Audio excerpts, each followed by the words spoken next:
Guys, make sure you stay until the end. We want to share one good advice with you. If you make that simple mistake, you may end up spending thousands of dollars on parts and repairs, diagnostics that you may actually not even need. Make sure you stay until the end. We'll explain what we're talking about.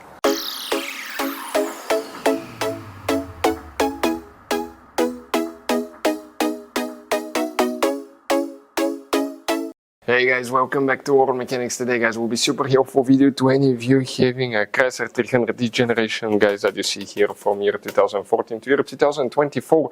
If you have a problem where a cigarette lighter does not work, you wonder what causes that, it could be simple fix guys. It could be something that most people never even check. Stay with us, we'll explain what it is. In addition, if you need to buy replacement parts, choose at a good price, quick shipping, that way do not waste money and time. We'll share the information in the description of the video below for your convenience. So let's start on it now. So guys, before we start, let us tell you a little bit about us. Every single car we get here at the garage, we try to make at least 200 to 300 free repair videos. Why we guys do that? Because our mission in the shop is to save as much money as we can. All we need in return, please subscribe to the channel, like the videos, that way we can keep making these free videos.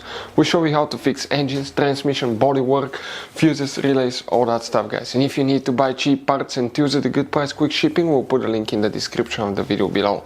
Guys, check out our YouTube channels. We have more than 15,000 free repair videos that can save you thousands of dollars in future repairs.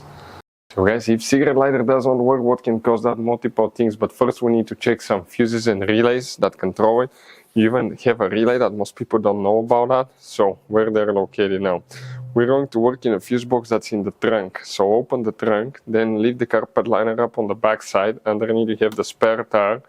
That's the car battery on the passenger side. Behind it here, you have the main trunk fuse box. That's a closer look at that same fuse box.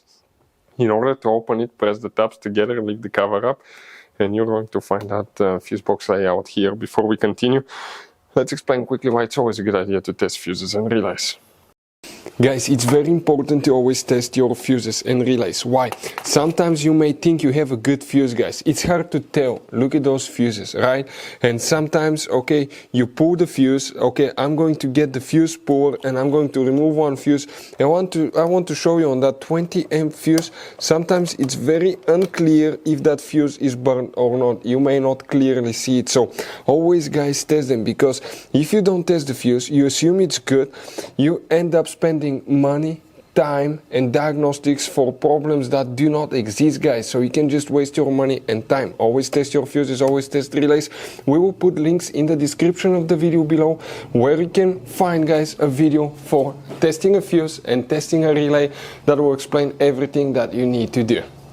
If you guys need to buy any parts, tools for your Dodge Ram, fuses, relays at a really good price, quick shipping, that way you do not waste money and time, we're going to put a link in the description of the video below for your convenience. Please check it out. Guys, what we need to check, let's zoom in now a little bit. So, specifically, the first fuse that we need to check is known as fuse number 12. We're talking about this 20 amp fuse. That's the main fuse that you need to check, guys, right here. Very important fuse, always test them as well, because it could be hard to see if they're good or bad. Test fuse 38, which is right here as well. So 12 and 38 right under each other. Some of you guys may have fuse 68, not all, but if you have it, let me show you that 65, 66, 67, 68 will be the one right here. If you have one, check it as well, guys. Next, you need to check relay 30. That's for the power outlets, also known as cigarette lighters. You need to check that relay. Other things that we see that cause it not to work, guys, often. Now, make sure in the cigarette lighter, also known as power outlet socket, make sure you don't have a coin, change, metal piece, house key, anything like that, clipper, anything, guys, because anything metal inside can keep shortening that fuse, and sometimes you may have a little bitty piece of metal on the bottom that you don't see, and every time it touches there, it can shorten the fuse and it may not work, guys. Another thing, it could be a blown cigarette lighter socket. You will need to replace the cigarette lighter socket. It's not complicated at all. We have multiple videos on our YouTube channels how to replace cigarette lighter socket on a car, guys. Another thing, check the connection on the back side of the cigarette lighter socket. Sometimes people, when they remove center consoles or anything like that, they might have not plugged it all the way. You hit a pothole or something, and that can cause it to come loose too. So check connection, fuses, and cigarette lighter socket. So guys, that generation Chrysler 300 has all kinds of different size of fuses, guys. You can see different fuses, relays. That's the engine fuse box, that's the trunk fuse box. Those could be really hard to find, some of them, guys. And if you're in the middle of nowhere, you need a replacement, you cannot get one, you may be stuck, guys. So we will recommend to buy some, put in the glove box for peace of mind, keep some spare ones. We'll put a link in the description of the video below where you can get them at a good price, quick shipping. That way you do not waste money and time. Hopefully the video was helpful, guys. Thank you for watching and see you next time.